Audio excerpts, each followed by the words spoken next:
asalaamaaleykum mbokki Sénégal di leen nuyu kenn ku nekk ci turam ak santam te di jéggalu aussi ci gëj a dugal vidéo yi nekkoon ci liggéeyu terrain bi rek parce que enjeu élection yi ko waral donc tey dama doon def benn analyse bu ndaw rek ci ñetti point yii nii benn bi mi ngi ci maa ngi bëgg a wax ci coupure ndox bi nga xam ne moo xew actuellement Sénégal beneen bi aussi maa ngi bëgg a wax ci ay ñoom maître El Hadj Diouf le pourquoi ñuy attaqué président Ousmane Sonko ak ñeneen bi ci mujj aussi ma bëgg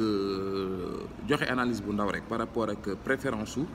coalition yi alliance yi li tax ñenn ñi nga xam dañ yaakaaroon dinañ dem fenn ñuy dem feneen donc ci tàmbali gi rek bu ñu xoolee ndox mi coupé waat nañ ko ils ont dit pour 2 jours xamuñu parce que dafa am ay liggéey yu important yu ñu ciy def te bizarrement élection législative ya ba ñuy jegee dañu coupé woon ndox ma ci même raison man mu jaaxal ma trop pourquoi à la veille des élections gars yi di coupé ndox mi quoi di ci liggéey bon peut-être ils peuvent être animés de bonnes intentions fa dëgg ne yàlla ñu fay liggéey it xam naa ne ils sont animés de bonnes intentions mais quoi que l'on puisse dire ndox mi amuloon problème ba ñu naan ay dafa am ay liggéey ak yooyu man personnellement li ma gëm waa ji li muy def ci ndox mi foofu la koy def su ko defee sénégalais yi moom waaw ne patt buy defati ay jéeyam man personnellement man loolu laa gëm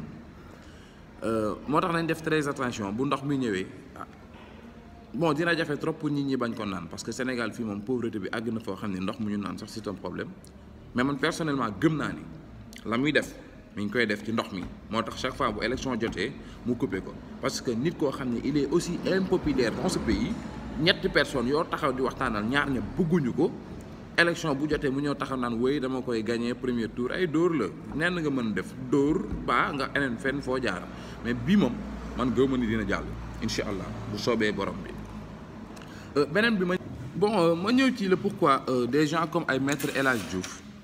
di attaquer le président Ousmane Sonko su ngeen fàttalikoo à la veille des sorties des résultats mooy pas à la veille sax mais résultats yi ba ñuy génn maître El Hadj Diouf était invité ci benn plateau là il a vu que ni il était en train de perdre muy wej mel ni benn perroquet boo xam ni sa waay dañ ko may chaîne parce que wax ju metti gi yëpp li ko metti woon mooy il se prenait pour le député du peuple là où le peuple en réalité gëmuñu ko parce que xam nañ ni gaan bi gëmul dara du référence du nit dara léegi le problème mooy comme que def na fi dofam moom jàppoon na ni am na benn peut-être orage ci nit ñi ba war a mën a beru dem élection législative ba mu demee il a vu la réalité Macky it gën ko doon bandi ba ko ci biir parce que aussi Macky moom li mu gëm mooy mënoo bokk ci ndab li ba pare naan di ko xarab Macky ba ko ci biir en fin de compte El Hadj Diouf amul député te amatul benn poste gouvernemental maanaam ñoom seen lecture ci système bi mooy maanaam tekkeetul dara il n'existe plus dans le système looloo waral après mu taxaw di attaquer de gauche à droite ak yooyu ba ñu agsi ci tey jii ci càppaandaw li mooy agsi nañu kat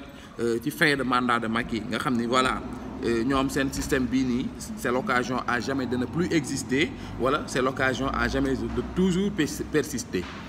agsi nañu foofu le camp présidentiel am nañu un problème ak le candidat Sonko ils ont tendu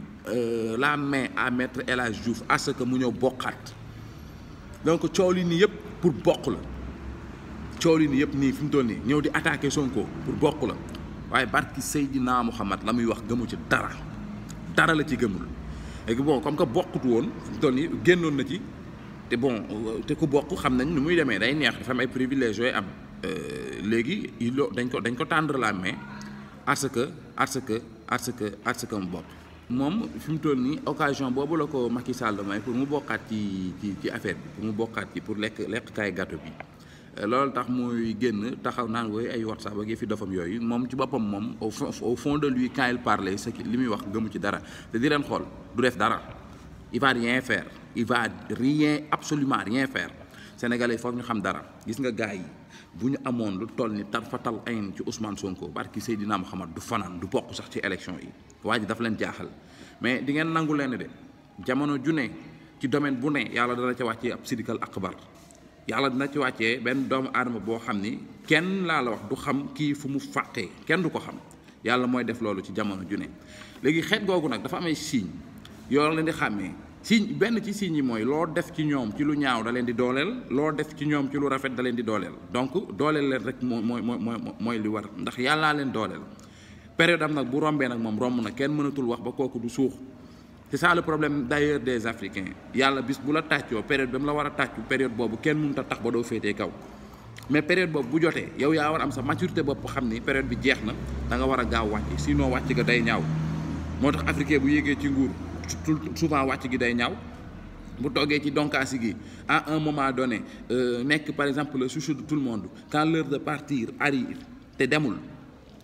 dem nga day ñaaw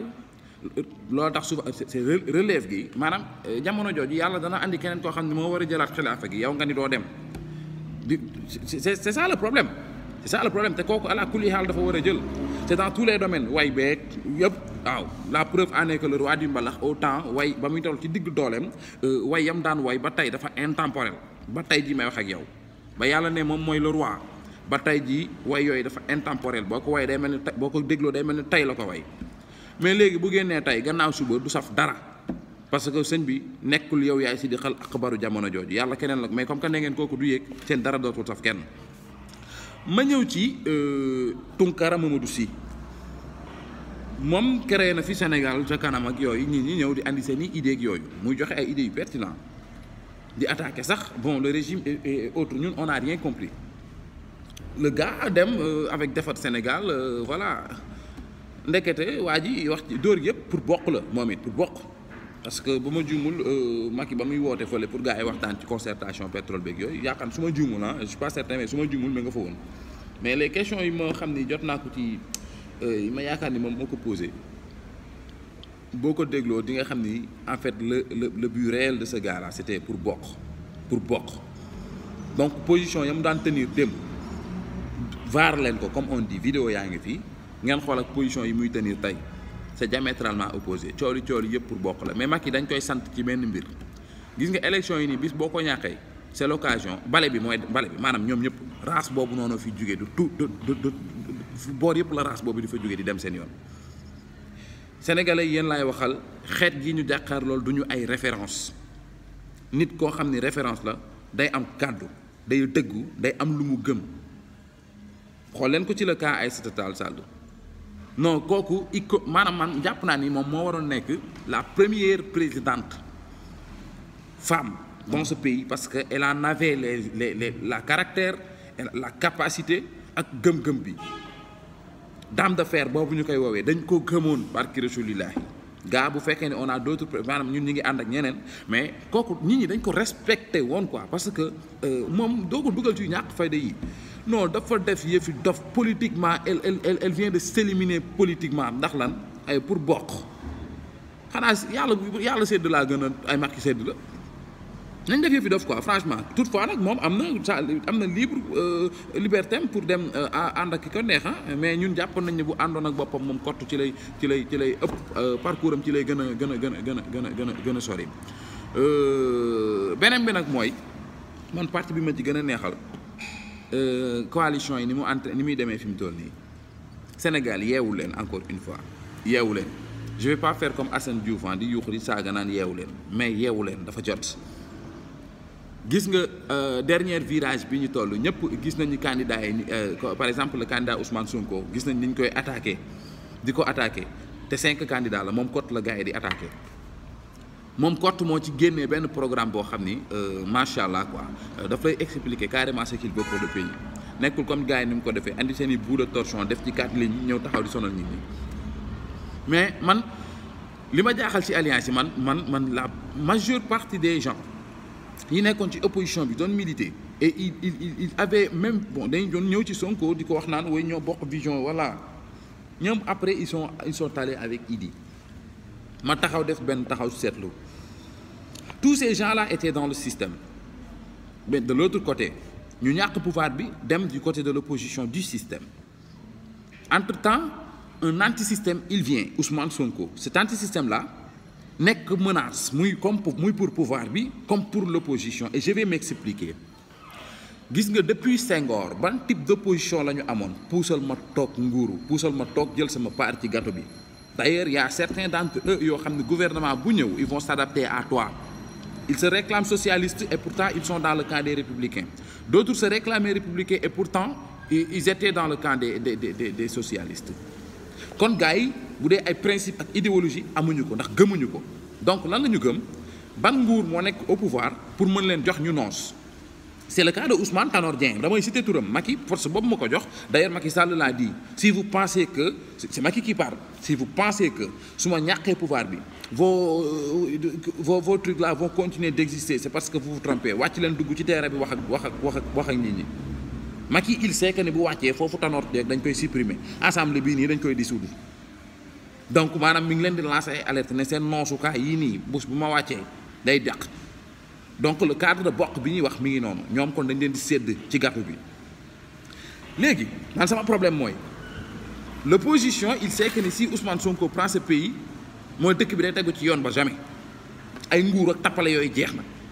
le parti au pouvoir il le sait. donc kenn ci ñoom du ci ànd ak Ousmane Sonko ñoom entre dóorkat ñoom ñooy ànd pour wàccee dóorkat bi nekk au pouvoir ñoom entre dóorkat ñooy ànd pour wàccee le dóorkat au pouvoir